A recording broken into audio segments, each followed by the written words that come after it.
This is a slight retool of the 2010 Transformers Prime Robots in Disguise Deluxe Wheeljack. Now, considering that Transformers Prime is almost old enough to get peer pressured at their local high school, let's look over the Wikipedia real quick for those that don't know.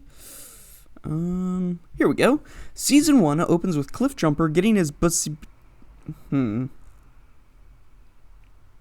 Now moving on to the vehicle mode itself, the first thing I want to point out is the colors. Wheeljack is one of my favorite Autobots, and I love the traditional red and green on white. That being said, I'm really liking the colors on this one. The neon green works really well with the orange on top of that dark gray. I also love that neon green Decepticon logo. It's really nice look. And the very futuristic sports car, I like how sleek it is. And it looks good from pretty much every single angle, although you could debate one. There's a bit of a gap on the back here. I personally don't think it's that bad, especially when you compare it to the Studio Series Gamer Edition Optimus Prime. Wonderful vehicle mode overall, but it's got a pretty big hole in its butt. Pause. And in comparison to Dead End here, it's not even a comparison. Now, Dead End here can roll really well, and that's despite the fact that there's actually weapon storage underneath of them. Now, I love the weapon storage here, very minimal, you can barely even tell. Now, unfortunately, my copy did not come with the sword, but there was a 3D model online that I'll include in the description, and I have a slightly modified version that I will also include. Now, the swords here traditionally were painted in two colors, handle one color and the other, and it's like a katana mixed with Cybertronian. It's a figure sword. And not only can they plug underneath, but if you look here at the nose, there's little pegs, and they actually can plug into the little holes here on the sword. So once you plug those in,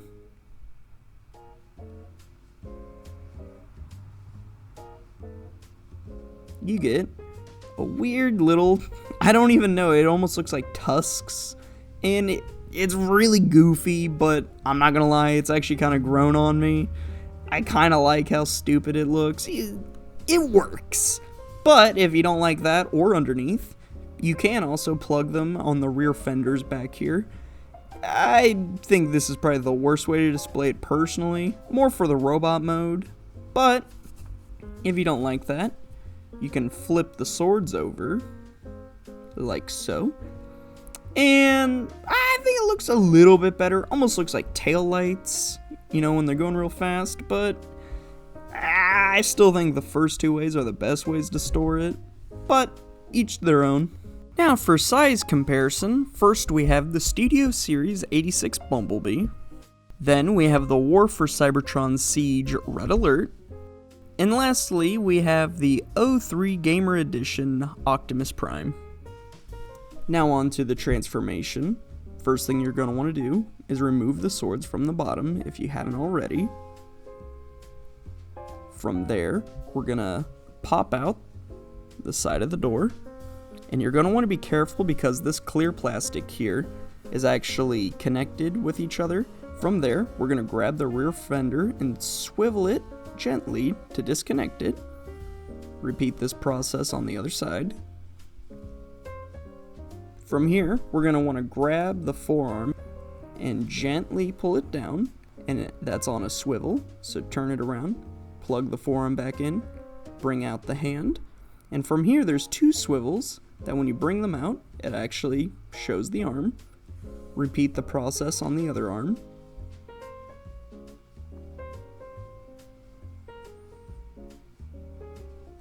And from here, we already have the arms done. We're going to take the top of the car and unplug it from the front, bringing this back, and from here we can already start seeing the silhouette of the robot.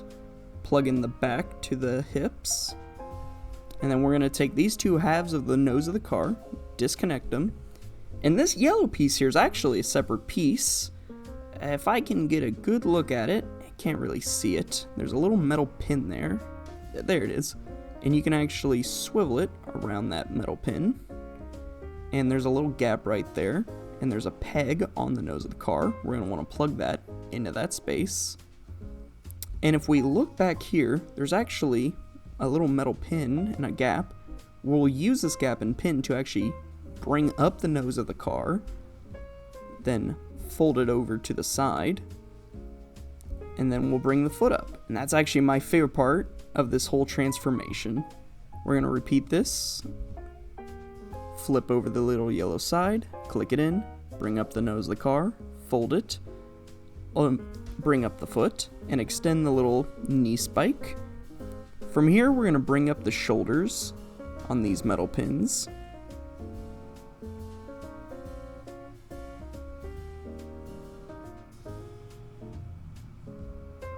Then we're going to take the roof of the car, making sure to do your best not to break those black pieces. Bring it down and sliding this up to bring out the head. Now on the torso, there are these little pegs, and they plug into these little holes on the shoulder. Now you're going to want to try your best to line up both of the pegs to both holes at the same time. And then once you've done that, all you need to do is to fold out these little wings. And there we go. Dead End in his Cybertronian mode. Now a quick little side tangent. Although I like this design and I like the character of Prime Wheeljack, he doesn't feel like Wheeljack, he feels more like a Big Springer. But I'll take this design over this one, or fuck, I'll even take it over Pablo. Sorry I'm late. I was taking in a harmonious moment between a serene butterfly and an unruffled caterpillar. Such tranquility. Now with all that being said, I think this works really well for this mold. I love that the main body's yellow and the orange on the limbs. I think they complement each other really nicely. That green Decepticon logo on the shoulder and the head sculpt. Oh, I love how it almost looks like a wasp, and the open mouth with the green eyes. And I actually don't know if it's obvious, but there's actually light piping that's connected to both the mouth and the eyes here. Also, the profile of this figure, this is a real art lost to modern day Hasbro. I mean, this thing's damn near a block of wood, and the back itself, with a few exceptions like the holes in the thigh here, and, you know, the kibble of the glass on the arms. But honestly, even that doesn't bother me that much. Otherwise, this figure is damn near kibbleless. And here we can't forget about the swords. Now we can plug them into the shoulders like before, and it does a fine enough job.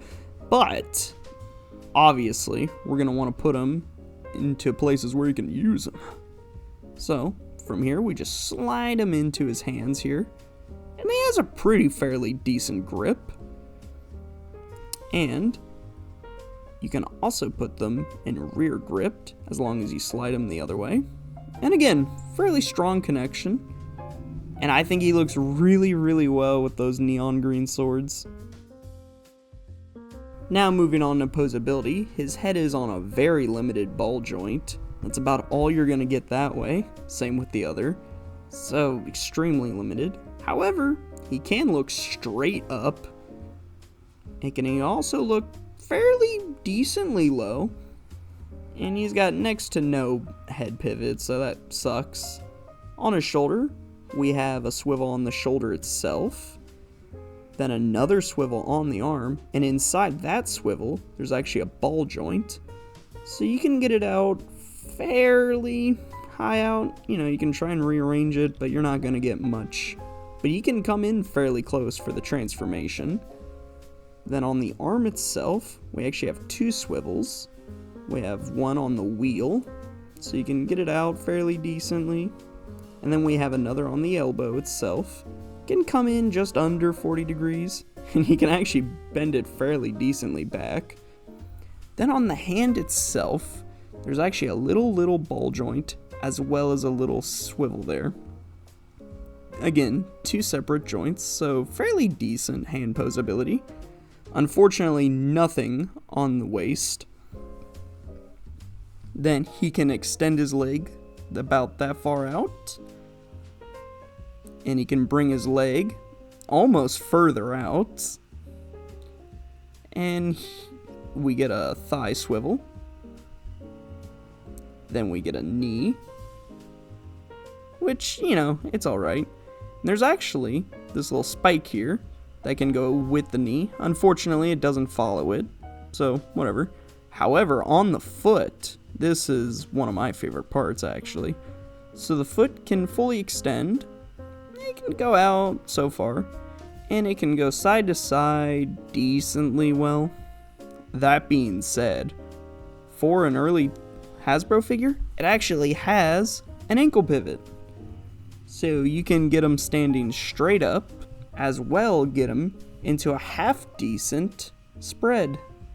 And here he is kneeling, as well as doing a kick.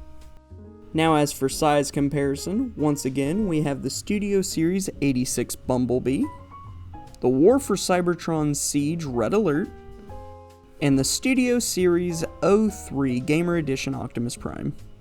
Now as for my closing thoughts, would I recommend this figure?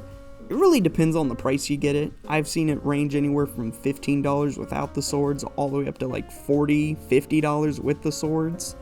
And personally, I got mine for around $20 without the swords, and I'm pretty satisfied. But I don't know if I would spend any more than $25 even with the swords, honestly. But really, that's going to depend on you. Overall, this is a pretty solid figure, and it even puts some modern day Hasbro figures to shame.